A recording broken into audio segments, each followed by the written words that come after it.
University మంచి భవిష్యత్తు కోసం తెలుగు విద్యార్థులు ఇష్టపడే యూనివర్సిటీ. కాల్ 9059052378 9059052379.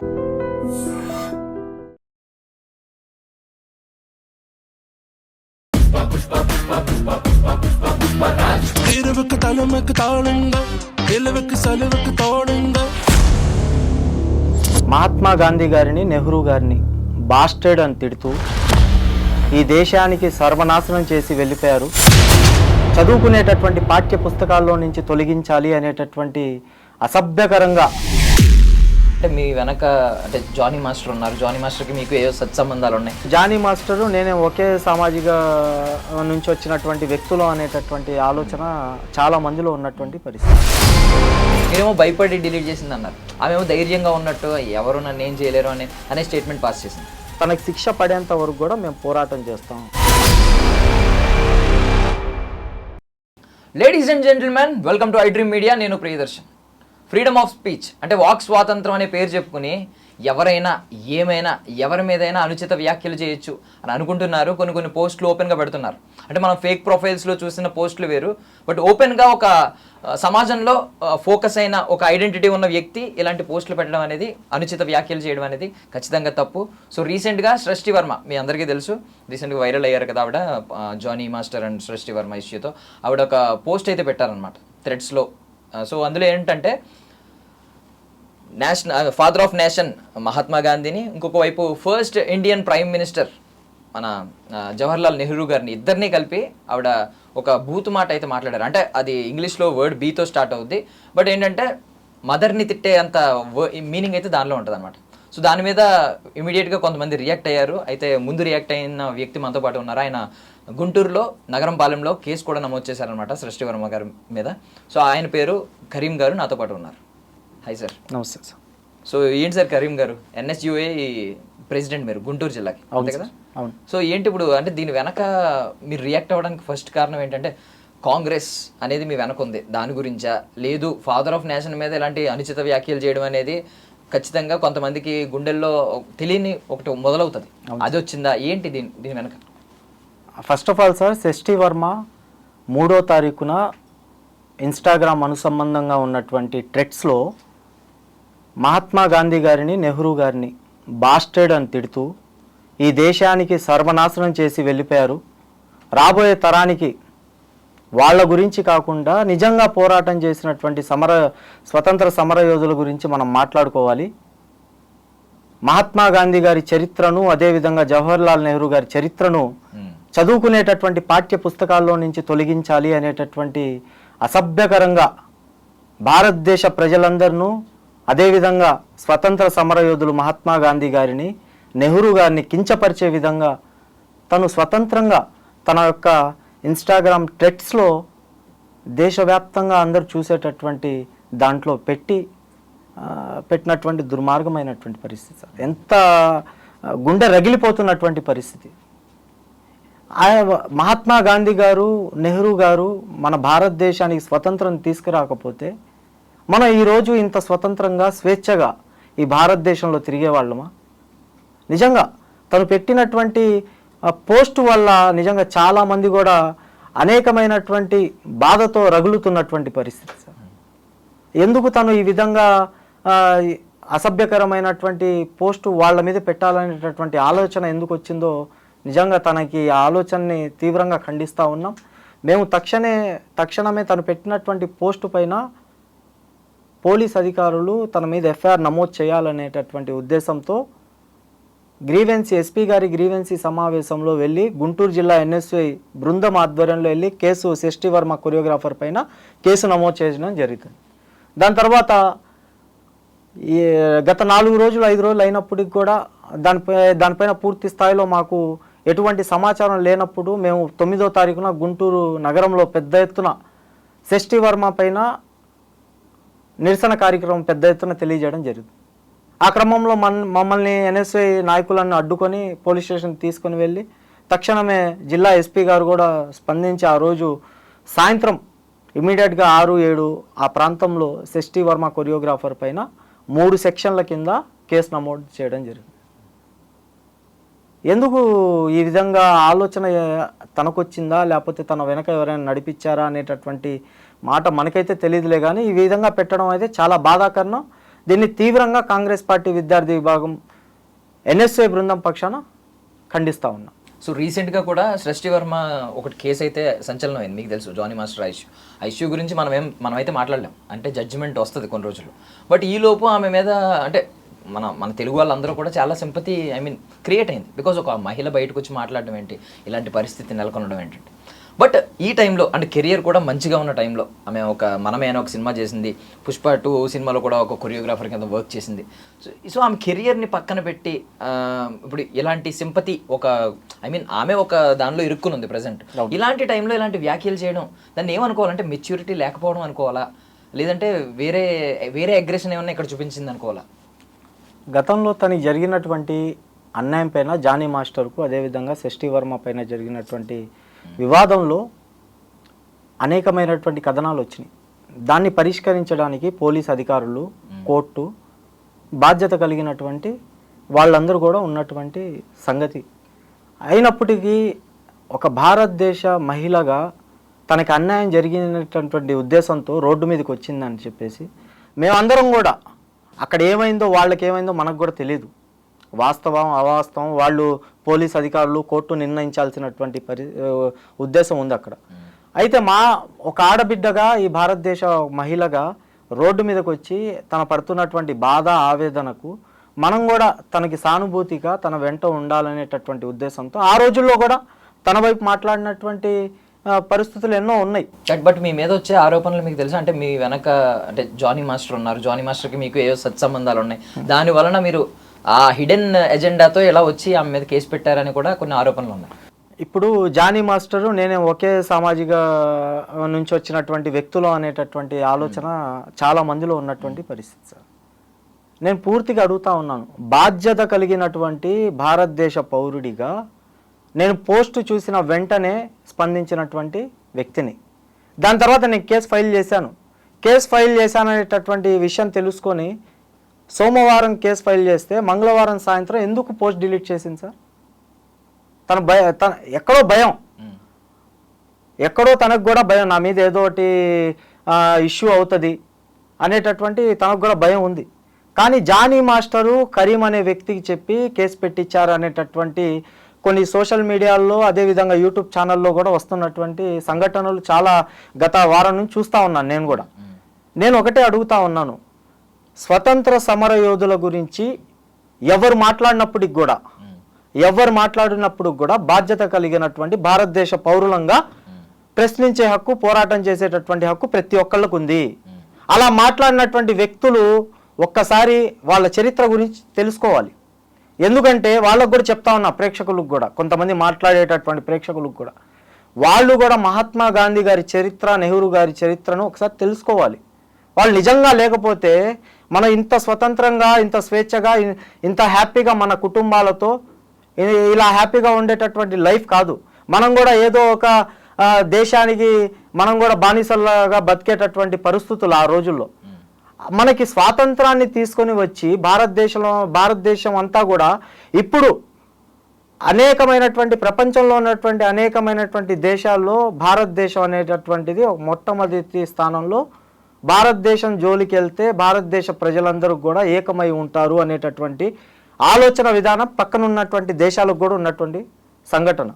ఎందుకంటే మీరు అన్నదాన్ని చూసుకుంటే ఒకవైపు వీళ్ళు కూడా ఉన్నారు. ఇప్పుడు మహాత్మా గాంధీ గారిని, చాచా నెహ్రూ గారిని, వీళ్ళని విభేదించే వాళ్ళు ఉన్నారు. బట్ ఏంటంటే ఇవి ఎక్కువగా ఎవరితో జరుగుతాయంటే ఫేక్ ప్రొఫైల్స్ నుంచి ఎవరెవరో కొంతమంది పెడతా ఉంటారు, అంటే ముఖం తెలియని వ్యక్తులు పెడతా ఉంటారు. బట్ ఇలా ఒక సెలబ్రిటీ హోదాలో ఉండి, లేదంటే ఒక మంచి పలుకుబడి ఉన్న వ్యక్తి, ఒక ఐడెంటిటీ ఉన్న వ్యక్తి మాట్లాడడం అనేది ఎప్పుడు చూడలేదు. ఇప్పుడు మీరు చెప్పినట్టు అనేకమైనటువంటి గతంలో ఫేక్ ఐడీస్ పెట్టేసి మహాత్మా గాంధీ గారిని, నెహ్రూ గారిని, ఇంకా స్వతంత్ర సమర యోధుల్లో పాల్గొన్నటువంటి కొంతమంది మహాయోధుల్ని కూడా అసభ్యకరంగా మాట్లాడినటువంటి వాళ్ళ యొక్క పోస్టులు పెట్టినటువంటి పరిస్థితులు ఎన్నో ఉన్నాయి. దాని మీద ఎక్కడికక్కడ కాంగ్రెస్ పార్టీ కానివ్వండి, అదేవిధంగా బాధ్యత కలిగినటువంటి భారతదేశ పౌరులు ఎవరున్నప్పుడు కూడా వెళ్ళి ఎక్కడ ఉన్నటువంటి వారి పరిధిలో స్టేషన్లో కంప్లైంట్లు పెట్టినటువంటి విషయాలు ఎన్నో ఉన్నాయి. దానిపైన ఫేక్ ప్రొఫైల్స్ అయితే ఎవరు కూడా దాని మీద గుర్తించేటటువంటి అవకాశం లేదు. ఇప్పుడు ఒక మంచి సెలబ్రిటీ హోదాలో ఉండి తెలుగు రాష్ట్రాలకే కాదు దేశవ్యాప్తంగా శెట్టి వర్మ కొరియోగ్రాఫర్ అనేటటువంటి కొరియోగ్రాఫర్ ఈ విధంగా తన సొంత సోషల్ మీడియా ఐడిలో ఈ విధంగా భారతదేశం స్వతంత్రం తీసుకొచ్చినటువంటి మహాత్మా గాంధీ గారిని, నెహ్రూ గారిని అసభ్యకరంగా మాట్లాడినప్పుడు మేము ఎందుకు యాక్షన్ తీసుకోకూడదు? యాక్షన్ ఎందుకు తీసుకోకూడదు సార్? ఇప్పుడు బాధ్యత అనేటటువంటిది భారతదేశంలో ఉన్నటువంటి ప్రజలందరికీ కూడా అంకితమే. ప్రతి ఒక్కరు కూడా దీని మీద మాట్లాడాల్సినటువంటి అవసరం ఉంది, బాధ్యత కూడా ఉంది. శెట్టి వర్మ నిజంగా తనకి అంతగా సెలబ్రిటీ అవ్వాలి, లేదా నేను రాజకీయంలో పెద్ద ఒక ఎమ్మెల్యేనో ఎంపీనో ఇంకా భారతదేశంలో ఉన్నటువంటి అనేకమైనటువంటి స్థానాల్లో ఉండాలనుకుంటే నువ్వు బాధ్యత కలిగినటువంటి మహిళగా నువ్వు ఏదో ఒక పార్టీలో జాయిన్ అయ్యి పోరాటం చెయ్యి. అదేవిధంగా ఎదురుగా ఉన్నటువంటి పార్టీలను ప్రశ్నించు. నీకు అప్పుడు నిజంగా ఒక మహిళా నాయకురాలు బయటకు వచ్చింది, జరుగుతున్నటువంటి అన్యాయాల మీద జరుగుతున్నటువంటి పోరాటాలు చేస్తూ ఉందనేటటువంటి ఒక ఒపీనియన్ ప్రజల్లో కూడా కలిగిద్ది. ఈవెన్ పొలిటికల్ పార్టీల్లో ఇన్వాల్వ్ అవ్వకపోయినా దేశానికి మన తరపున ఏదో చేసాం అనే ఒక హోదా ఉన్నప్పుడు మనం మాట్లాడవచ్చు. అంటే మన తరపున దేశానికి ఒక కాంట్రిబ్యూట్ చేసామని. బట్ ఇక్కడ చూసుకుంటే ఈ ప్రొఫైల్కి ఇంకా అది మేబీ ఫ్యూచర్లో అచీవ్ చేయొచ్చు, కానీ ప్రస్తుతానికైతే దేశానికి కాంట్రిబ్యూట్ చేసినంత హోదా అయితే మీకు ఇంకా రాలేదు. సో ఈమె మాట్లాడడం అనేది అసలు మాట్లాడడం సార్, వాళ్ళ గురించి ప్రస్తావన తీసుకురావడమే గర్వంగా చెప్పాల్సినటువంటి పోయి అసభ్యకరంగా మాట్లాడితే ఏ విధంగా ఉంటుంది సార్? ఇప్పుడు తను సంపాదించే డబ్బు మీద కూడా మహాత్మా గాంధీ గారు ఉంటారు. ఇప్పటికి కూడా దేశవ్యాప్తంగా ప్రభుత్వ కార్యాలయాల్లో కొన్ని స్కూల్స్, అన్ని స్కూల్స్లో కాలేజీల్లో మహాత్మా గాంధీ ఫోటోలు, నెహ్రూ గారి ఫోటోలు ఉన్నటువంటి పరిస్థితి. అదేవిధంగా స్వతంత్ర సమరయోధుల్లో ఎవరు పోరాడినటువంటి వ్యక్తుల సమరయోధులు అన్ని కూడా ఫోటోలు ఉన్నటువంటి పరిస్థితి. అవును, ఇప్పటికీ గాంధీ జయంతి జరుగుతుంది, ఒకవైపు చిల్డ్రన్స్ డే కూడా జరుగుతుంది. ఏం తరపున అది ఒక పార్టీ సంబంధించేది కాదు, అనేకమైనటువంటి పార్టీలకు అతీతంగా, కులాలకు మతాలకు అతీతంగా దేశవ్యాప్తంగా కూడా దేశ ప్రజలందరూ కూడా బాధ్యతగా దేశంలో పోరాడినటువంటి మహాయోధుల్ని చేయాల్సినటువంటి బాధ్యత మనం. వాళ్ళ యొక్క స్ఫూర్తితో మనం అందరం కూడా ఈ రోజుల్లో నడుస్తున్నటువంటి పరిస్థితులు. ఇటువంటి అసభ్యకరమైనటువంటి పోస్టులు పెట్టి ఏదో నేను పెద్ద సెలబ్రిటీ అవ్వాలనుకుంటే చూస్తా ఊరుకోము. బట్ థింగ్ ఏంటంటే మీరు భయపడి 2 రోజులకి డిలీట్ చేసింది అన్నారు. అవును. బట్ ఆమె ఒక కమెంట్ కింద ఇంకొక వ్యక్తి పెడితే, అంటే ఎలాంటి వాళ్ళ మీద కేసులు పెట్టాలి అని చెప్పి పెడితే, బ్రో నథింగ్ గోనా హ్యాపెన్, ఏం అవ్వదు, ఏమన్నా అనుకోండి అని చెప్పి పెట్టింది కింద కమెంట్. వన్ ఆఫ్ ద ఈయన కూడా ఈ బ్లాక్ మార్క్స్ ని సపోర్ట్ చేసే వ్యక్తి అని చెప్పి, అంటే తిను కూడా ఇలాంటి వాళ్ళని సపోర్ట్ చేసే వ్యక్తి. ఇంకొకటి వచ్చాడు, బ్రో నథింగ్ గోనా హ్యాపెన్, అంటే ఏం చేయలేరు అనే స్టేట్మెంట్ వస్తుంది. మీరేమో భయపడి డిలీట్ చేసింది అన్నారు, ఆమెమో ధైర్యంగా ఉన్నట్టు ఎవరు నన్ను ఏం చేయలేరు అనే స్టేట్మెంట్ పాస్ చేసింది. అది కామెంట్ అనేది డిలీట్ అవ్వదు సార్. ట్రెడ్స్లో మీరు పోస్ట్ డిలీట్ చేస్తే ట్రెడ్స్లో కామెంట్స్ డిలీట్ అవ్వవు. తనకి అవగాహన ఉందో లేదో తెలియదు, భయపడకపోతే ఆ ట్రెడ్స్లో ఉన్నటువంటి పోస్ట్ డిలీట్ చేయదు. తను ముమ్మాటికి భయపడే తను పెట్టినటువంటి పోస్టు తొలగించినటువంటి పరిస్థితి. లేకపోతే మీరు చెప్పినట్టు భయపడలేదు, తను రిప్లై ఇచ్చిందంటే ఆ రిప్లై ఎప్పుడు ఇచ్చిందంటే తను పోస్ట్ పెట్టిన 2వ రోజు దానికి రిప్లై ఇచ్చినటువంటి సందర్భం. అయితే అది తనకి తెలుసో మరి తెలియకుండా మరి ఎలా చేసిందో నాకైతే తెలియదు. ఆ ట్రెడ్స్లో మరి ధైర్యంగా ఉంటే ఆ ట్రెడ్స్లో పెట్టినటువంటి పోస్ట్ కూడా డిలీట్ చేయకూడదు కదా. డిలీట్ చేయకుండా అంతే ఉండాల్సింది. అప్పుడు ఏం జరిగిద్దా ఏం జరగదా అనేటటువంటి ఆలోచన అందరికి చూపించేవాళ్ళు. ఇప్పుడు తను భయంతోనే మీరు అబ్జర్వ్ చేశారో లేదో, తను పెట్టినటువంటి పోస్ట్ ఎప్పుడైతే డిలీట్ చేసిందో దాని తర్వాత నుంచి ఒక్క పోస్ట్ కూడా పెట్టలేదు. ఇన్స్టాగ్రామ్లో, ట్రెడ్స్లో, తన ట్విట్టర్లో, ఏ ఒక్క సోషల్ మీడియాలో కూడా ఒక్క పోస్ట్ పెట్టలేదు. అంటే తనకు కూడా నేను ఎందుకు మాట్లాడాను, ఇలా అసభ్యకరంగా మాట్లాడకపోతే బాగుండేదేమో అనేటటువంటి ఆలోచనలో కూడా ఉంది. దీని పూర్తి స్థాయిలో మాట్లాడినప్పటికి కూడా తనకు శిక్ష పడేంత వరకు కూడా మేము పోరాటం చేస్తాం, తనకు జైలుకి పంపించేంత వరకు కూడా మేము పోరాటం చేస్తాం. దీని మీద మాత్రం తగ్గేటటువంటి పరిస్థితే అసలు ఉండదు సార్. సో ఇప్పుడు మీరు పెట్టిన సెక్షన్స్ ఏంటంటే, ఇది వచ్చేసి గుంటూరు నగరంపాలెం పోలీస్ స్టేషన్లో శెట్టి వర్మ కొరియోగ్రాఫర్ పైన చేసినటువంటి ఎఫ్ఐఆర్ కాపీ. ఇది ఎఫ్ఐఆర్ కాపీ వచ్చేసి 168/2025 ఎఫ్ఐఆర్ కాపీ నంబర్ ఇది. తన మీద వచ్చేసి 353/2, 356/2, BNS 66 ITI అనేటటువంటి 3 సెక్షన్ల కింద శెట్టి వర్మ కొరియోగ్రాఫర్ పైన తనకి కేసు నమోదు చేయడం జరిగింది.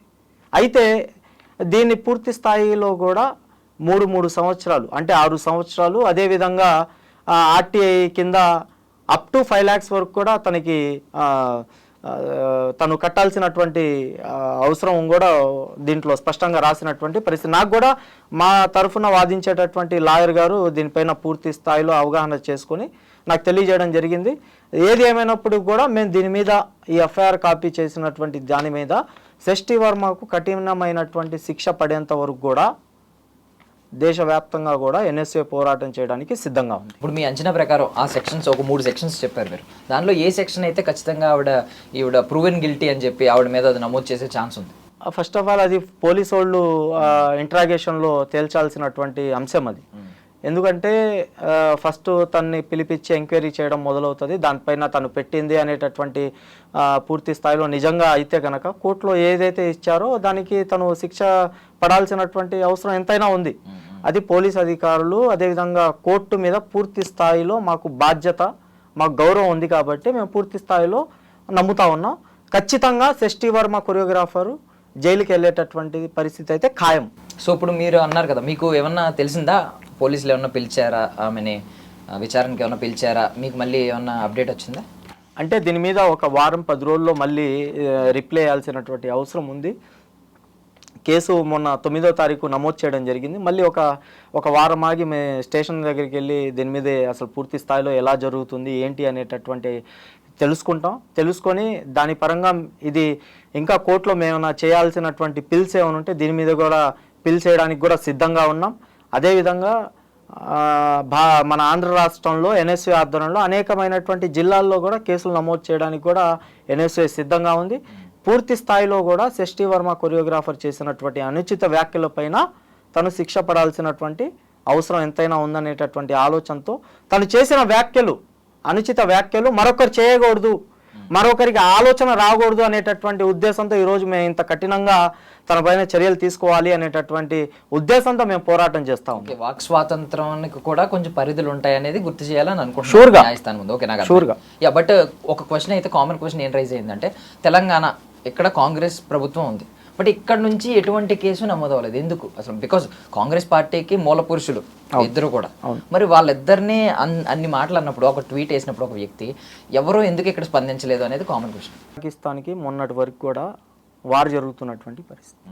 అటువంటి సమయంలో అన్ని రాష్ట్రాలు కూడా ఎక్కడికక్కడ రాష్ట్రాల్లో ఉన్నటువంటి ప్రజలకు ఎటువంటి హాని జరగకూడదు అనేటటువంటి ఉద్దేశంతో వాళ్ళు ప్రజల మీద ఉన్నటువంటి నమ్మకంతో వాళ్ళని ఏ విధంగా సేఫ్ చేయాలి, ఎలా వాళ్ళని కాపాడుకోవాలి, ఎవరైనా అటాక్ చేస్తే దాన్ని ఏ విధంగా మనం అందరం కూడా ఎదుర్కోవాలి అనేటటువంటి దాని మీద అందరూ కూడా ఉన్నటువంటి ఉద్దేశం. అయితే మేము ఎందుకు రియాక్ట్ అయ్యామంటే, మేము కూడా పాకిస్తాను ఇండియా ఒక పక్క వార్ జరుగుతూ ఉంటే షష్ఠీ వర్మ మహాత్మా గాంధీ గారిని, అదేవిధంగా నెహ్రూ గారిని అనుచిత వ్యాఖ్యలు చేసి ఈ దేశంలో ఉన్నటువంటి ప్రజలను చిచ్చు పెట్టి గొడవలు పెట్టాలనేటటువంటి ఉద్దేశంతోనే కదా తను పెట్టినటువంటి పోస్టు. కఠినంగా నేను చూసిన మరుక్షణమే ఆదివారం చూశాను, సోమవారం వెళ్ళి ఇమ్మీడియట్గా ఎస్పీ కార్యాలయంలో నేను తన మీద కేసు నమోదు చేయడం జరిగింది. మంగళవారం తను కేసు తన పోస్టు డిలీట్ చేసింది. నేను ఇక్కడ ఉన్నటువంటి తెలంగాణలో ఉన్నటువంటి ఎన్ఎస్ఏ నాయకులతో, యూత్ కాంగ్రెస్ నాయకులతో కూడా మాట్లాడడం జరిగింది. దీన్నైతే ఎవరు వదిలిపెట్టేటటువంటి పరిస్థితి అయితే లేదు. ఒక 4-5 రోజులు లేకపోతే 10 రోజులు లేట్ అవ్వచ్చు, కానీ ఖచ్చితంగా తనకి దేశవ్యాప్తంగా ఎన్ఎస్ఏ, యూత్ కాంగ్రెస్ పార్టీలో ఉన్నటువంటి అను సంబంధాలు అన్నటువంటి కొన్ని ఆర్గనైజేషన్స్ ఉన్నాయి. అవి కూడా ఖచ్చితంగా దీనిపైన ప్రశ్నిస్తాం. మాట్లాడేటటువంటి పరిస్థితులు అయితే చాలా ఉన్నాయి. అదేవిధంగా ఒక కాంగ్రెస్ పార్టీయే కాదు, దేశంలో ఎన్ని పార్టీలు ఉన్నాయో అన్ని పార్టీలు కూడా మాట్లాడాల్సినటువంటి సమయం ఇది. ఇంకొకటి, దేశంలో ఉన్నటువంటి ప్రజలందరూ కూడా దీని మీద విమర్శించాల్సినటువంటి, పూర్తి స్థాయిలో ఖండించాల్సినటువంటి అవసరం కూడా ఉంది. దీని మీద కూడా ఎవ్వరు కూడా మాట్లాడకుండా ఉండరు అనేటటువంటి మాట అయితే అవాస్తవం. మాట్లాడతారు ఖచ్చితంగా. గుంటూరు నుంచే ప్రారంభమైంది, ఇది ఎక్కడి దాకా వెళ్ళిందో మీరు చూస్తారు. మళ్ళీ ఇదే ఇంటర్వ్యూలో నేను మాట్లాడుకుందాం. తన పైన ఏ విధంగా ఎన్ని కంప్లైంట్స్ పెట్టారు, ఏ విధంగా ఇంకా ముందుకెళ్తా ఉన్నాయి అనేటటువంటి మాకైతే పూర్తి స్థాయిలో నమ్మకం ఉంది. పూర్తి స్థాయిలో పోరాటం చేస్తాం. పూర్తి స్థాయిలో షష్ఠి వర్మ కొరియోగ్రాఫర్ని శిక్ష పడేంత వరకు కూడా వదిలిపెట్టామని చెప్పి ఈ సందర్భంగా తెలియజేస్తాం. ఒకవేళ ఆవిడ కౌంటర్ చేసుకోవాలనుకుంటే దీన్ని ఇప్పుడు బికాజ్ మీరు ఎలాగో కేసు ఫైల్ చేశారు, ఇంకా చాలా మంది ఫైల్ చేస్తారని మీరు చాలా కాన్ఫిడెంట్గా చెప్తున్నారు కాబట్టి ఒకవేళ ఇంతమంది ఫైల్ చేస్తే ఖచ్చితంగా ఆవిడ విచారణకి అయితే ఖచ్చితంగా పిలవాలి. సో పిలుస్తారు, పిలిచినప్పుడు అది కోర్టు వరకు వెళ్తే కోర్టులో ఆవిడ తరపున ఆవిడ కౌంటర్ చేసుకోవాలనుకుంటే ఏమని చేసుకునే ఛాన్స్ ఉంది? అంటే తప్పించుకోవడానికి ఒకవేళ అంటే నా మెంటల్ స్టేట్ బాగాలేదు అని ఏమైనా సర్టిఫికేట్ తెచ్చుకుని ఆ టైప్ ఏమైనా చేసుకోవాలా, లేదు అది సంథింగ్ ఆల్కహాల్ టైంలో డిప్రెషన్ టైంలో ఏదో దానివల్ల ఇలా చేశాను వ్యాఖ్యలు, అందుకే నా తప్పు తెలుసుకుని డిలీట్ చేశాను అని చెప్పుకునే ఛాన్స్ ఉందా? అది పెట్టే ముందు తనకి 1-2 సార్లు ఆలోచించే పోస్ట్ పెట్టింది. దాని తర్వాత పోస్ట్ పెట్టిన 2వ రోజు 3వ రోజు 4వ రోజు కూడా తను స్పష్టంగా కామెంట్స్లో ఎవరెవరైతే రిప్లై పెట్టారో ప్రతి ఒక్కళ్ళకి కూడా జవాబిచ్చింది. జవాబిచ్చినటువంటి షష్ఠి వర్మ కొరియోగ్రాఫర్ వాస్తవం ఉంది. ఇప్పుడు తన దాంట్లో కూడా ఇప్పుడు నేను చెప్పాల్సినటువంటి అవసరం లేదు. వర్మ షష్ఠి అనేటటువంటి థ్రెడ్స్లోకి వెళ్ళి సెర్చ్ చేస్తే తన కామెంట్స్లో ఇప్పుడు కూడా తను చేసినటువంటి డీటెయిల్స్ అన్నీ కూడా ఉన్నాయి.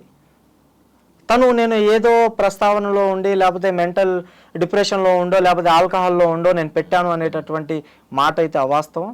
తన పూర్తి స్థాయిలో కావాలనే భారతదేశ ప్రజలను కించపరచాలి, భారతదేశ ప్రజలను అవమానపరిచే విధంగా, భారతదేశ స్వతంత్రంలో పోరాటం చేసినటువంటి మహాయోధులను కించపరిచే విధంగా పెట్టినటువంటి పోస్టు తను కేవలం తన ఒక్క ఆలోచనతోనే పెట్టినటువంటి ఉద్దేశం అయితే క్లియర్గా మనకు కనపడతా ఉంది. సో ఆవిడ తరపున ఎటువంటి రిక్వెస్ట్ ఎటువంటి దాన్ని ఏమంటారు ఇలాంటివి చెప్పుకున్నా కూడా మీరైతే కౌంటర్ చేస్తారు ఖచ్చితంగా?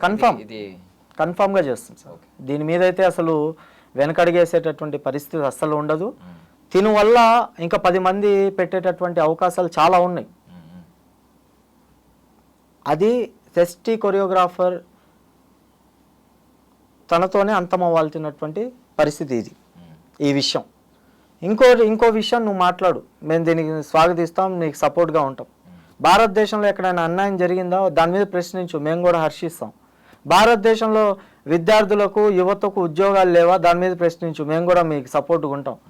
భారతదేశంలో కులాలకు మతాలకు అతీతంగా గొడవలు జరుగుతున్నాయి దాని మీద మాట్లాడు, మేము సపోర్ట్ చేస్తాం. లేదు నీకు రాజకీయాల్లో ఏదైనా పార్టీలో జాయిన్ అవ్వాలనేటటువంటి ఆలోచన ఉంటే జాయిన్ అవ్వు. నీకు ఎవరైనా ఎదుర్కోవాలి, అపోజిషన్ లేకపోతే రూలింగ్లో ఉన్నటువంటి పార్టీలని ఎదుర్కోవాలి, దాని మీద మాట్లాడు. లేదు నువ్వు సొంత పార్టీ పెట్టాలి, పెట్టు.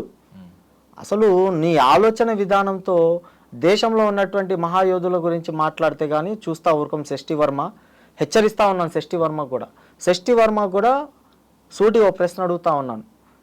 నెహ్రూ గారి చరిత్ర గురించి, మహాత్మా గాంధీ గారి చరిత్ర గురించి నీకు తెలియకపోతే నిన్ను కన్న మీ తల్లిదండ్రులను అడుగు, చెప్తారు. లేదు నీ చుట్టుపక్కల ఉండేటటువంటి 10 మందిని అడుగు, వాళ్ళు చెప్తారు. లేదు వాళ్ళు చెప్పకపోతే ఇప్పుడు జనరేషన్ మారింది, మంచి అనుభవంలో ఉన్నటువంటి దేశంలో ఉన్నాం మనం కూడా, పుస్తకాలు అనేకమైనటువంటి ఉన్నాయి. అదేవిధంగా సోషల్ మీడియాలో వెళ్తే వాళ్ళ గురించి సెర్చ్ చేస్తే వాళ్ళు చరిత్రలో చేసినటువంటి అన్నీ కూడా బయటకు వచ్చేటటువంటి పోస్టులు ఉన్నాయి, చాలా ఉన్నాయి.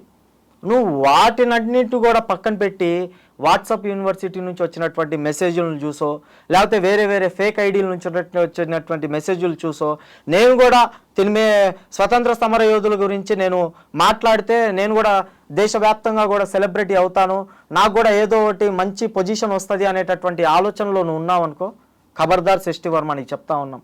నువ్వు నీ ఆలోచన విధానం మానుకో. ఇప్పటికైనా నువ్వు ఈ ఆలోచన విధానాన్ని మానుకొని నీకు రేపు శిక్ష పడేంత వరకు కూడా మేము పోరాటం చేస్తాం. నీకు శిక్ష పడిన తర్వాత నువ్వు ఎవరినైతే స్వతంత్ర సమర యోధులు మహాత్మా గాంధీ గారిని, నెహ్రూ గారిని కించపరిచే విధంగా అసభ్యకరంగా మాట్లాడావో వాళ్ళ చిత్రపటాలనే అక్కడ పెట్టి నీ చేత పూలమాలు లేపించి అందరికి కూడా భారతదేశంలో ఉన్నటువంటి ప్రజలందరికీ కూడా క్షమాపణ చెప్పించే విధంగా మేము పోరాటం చేస్తాం. సో ఫైనల్లీ ఫిల్మ్ ఇండస్ట్రీ నుంచి కావచ్చు లేదంటే డాన్సర్స్ అసోసియేషన్ నుంచి కావచ్చు, మీరు ఏమైనా రెస్పాన్స్ కోరుకుంటున్నారా వాళ్ళ నుంచి? ఖచ్చితంగా కోరుకుంటా ఉన్నాము. ఫిలిం ఛాంబర్ అసోసియేషన్ వాళ్ళు, ఫిలిం డ్యాన్స్ అసోసియేషన్ వాళ్ళు షష్ఠి వర్మ కొరియోగ్రాఫర్ చేసినటువంటి అనుచిత వ్యాఖ్యలపైన పూర్తి స్థాయిలో కూడా ఫిలింలో ఉన్నటువంటి ప్రతి ఒక్కళ్ళు కూడా, తెలుగు సినీ పరిశ్రమలో ఉన్నటువంటి ప్రతి ఒక్కళ్ళు కూడా దీని మీద ఖండించాల్సినటువంటి అవసరం ఉంది. నేను సూటిగా అడుగుతా ఉన్నాను, తెలుగు సినీ పరిశ్రమలో మహాత్మా గాంధీ గారి స్ఫూర్తితో అనేకమైనటువంటి సినిమాలు ఉన్నాయి. అనేకమైనటువంటి పాటలు రాసినటువంటి పరిస్థితులు కూడా ఉన్నాయి. ఉన్నప్పటికి కూడా ఈ విధంగా అనుచిత వ్యాఖ్యలు చేస్తూ నేను షష్ఠీ వర్మ కొరియోగ్రాఫర్ కూడా తెలుగు సినీ పరిశ్రమను కూడా కించపరిచే విధంగా పోస్టు పెట్టేటటువంటి ఉద్దేశం అయితే నాకైతే ఉంది. పూర్తి స్థాయిలో ముందుగా తెలుగు సినీ పరిశ్రమ అసోసియేషను, తెలుగు డ్యాన్స్ అసోసియేషన్ వాళ్ళకి ఒకటే డిమాండ్ చేస్తూ ఉన్నాను. షష్ఠీ వర్మ కొరియోగ్రాఫరు కార్డుని తక్షణమే రద్దు చేయాలి. మీరు దీనిపైన మాట్లాడాలి. షష్ఠీ వర్మ చేసినటువంటి వ్యాఖ్యలపైన కూడా ఖండించాల్సినటువంటి అవసరం, బాధ్యత మీ పైన ఉంది. మీరు దీనిపైన మాట్లాడి ఖండించకపోతే, తన కొరియోగ్రాఫర్ కార్డును రద్దు చేయకపోతే సినీ పరిశ్రమ అసోసియేషన్ మీద, డ్యాన్స్ అసోసియేషన్ మీద కూడా పోరాటం చేయడానికి కూడా సిద్ధంగా ఉన్నాం. థ్యాంక్ యూ అండి, thank you for your valuable time. Thank you sir. That's all for now. This is Darshan signing off.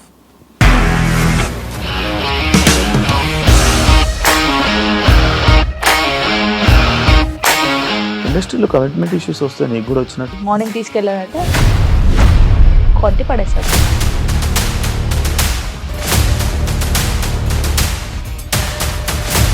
ఒక్కళ్ళు కూడా చూడలేదు ఈ సినిమా అని చెప్పడానికి కూడా చాలా ధైర్యం కావాలి. అది నిజం కదా, దాంట్లో ధైర్యం ఏంటి? ఇది నెక్స్ట్ డే ప్లేట్ మార్చేస్తే తప్పు కదా. As of now we're comfortable this అని నేను అనుకుంటున్నాను. రష్మిక గారిది మీది ఒకే ఊరంట కదా?